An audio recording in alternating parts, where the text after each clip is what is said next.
G'day there, it's Gary Lukey, Senior Cultural Heritage Advisor for Energy Queensland.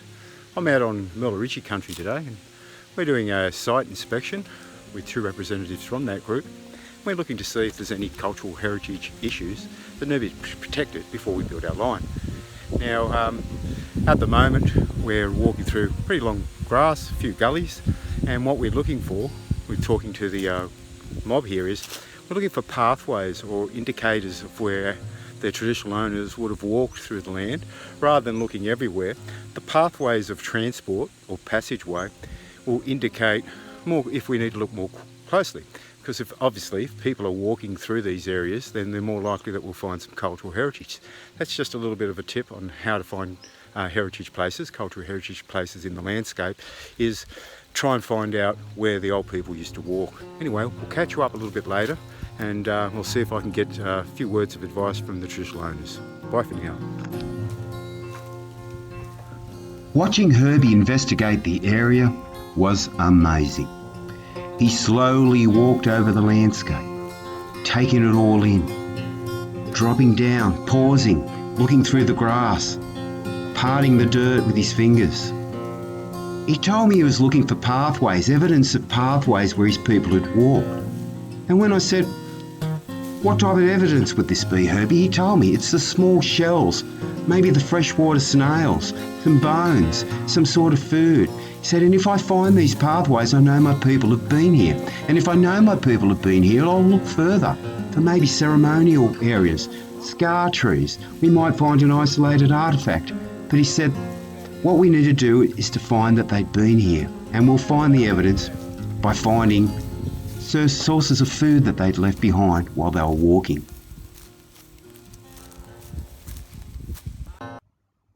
And then he found stuff and he showed me. Freshwater snail shells. He said, see, they would have dropped these while they were walking. Duncan, could you tell us something about this artefact here?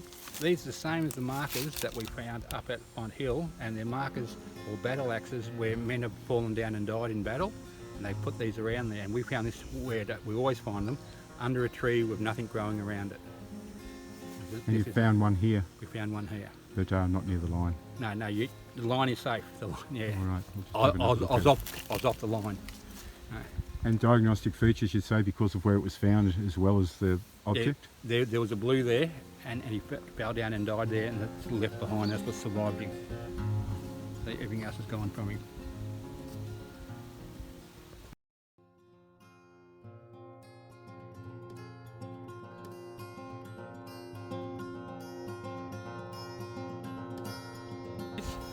Yep, and found two water trees. What? And can you explain a water tree? A water tree is a big scar up the side from the bottom and goes up to a certain point, and that is where they mark where there's going to be rivers. And I found there's two streams coming out, so but they know when they're camping to look for their water, to be dangerous of their water. There's two of them coming off that creek there. Thanks for that, Duncan. And there it was, the water marker tree. See the scar? Duncan and Herbie were in their element as we walked over country. They were filling my head with knowledge of the land and how it was managed by their people. Their narration continued, and I learned a lot. I absorbed it all. I was silent. I listened. These landowners could be burning all this country. Yeah. So burning keeps these small trees, suckers, from growing, which then helps with the bushfire. Yep. And these are what burn the country, these bushfires.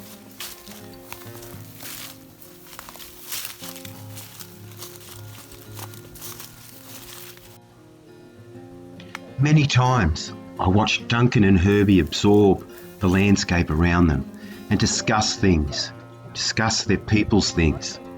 I listened as they discussed country and how good it was to be watching over this land and walking on it right now. I didn't speak, I just watched, and in doing so, I absorbed the magic.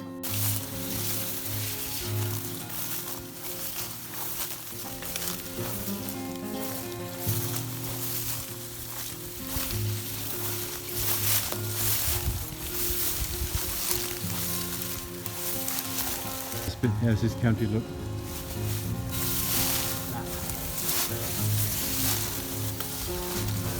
pass through here at 100 miles an hour. Even the pandanus tree don't have nuts on it.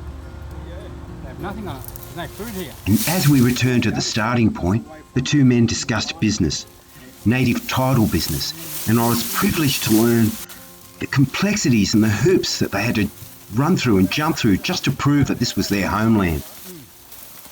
And while we walked, and after this, Duncan scouted further and he found a ceremonial ground. But I didn't go and look at it, because it was theirs. So there you go, another great day out doing a cultural heritage inspection with the Murliridgi, or the Mariba mob as they like to be known.